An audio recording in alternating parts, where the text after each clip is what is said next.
Qyteti i Shkodrës është në prag të një katastrofe mjedisore. 10 metër kub ujëra të zeza depozitohen çdo ditë në shtratin e lumit Buna.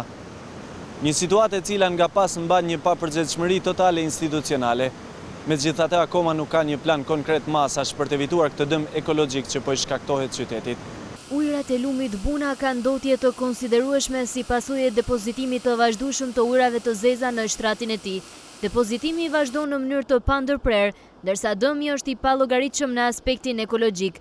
Ndotja është kthyer në një problem shqetësues, ndërsa pastrimi i tij kërkon kosto të konsiderueshme. Pavarësisht kësaj, instancat përgjegjëse nuk kanë marrë akoma asnjë mas për ndryshimin e rrjedhjes së ujërave të zeza, që po e bëjnë çdo ditë më të padobishëm lumin Buna. Ndërhyrja duhet të jetë e menjëhershme, para se këto depozitime të dëmshme të shkatrojnë plotësisht gjallësat dhe bimësin. Erë e rënd mizotron në zonë, por edhe mbetërinat që hidhen dita ditës rrezikojnë që ta kthejnë në moçal këtë monument natyror të qytetit të Shkodrës.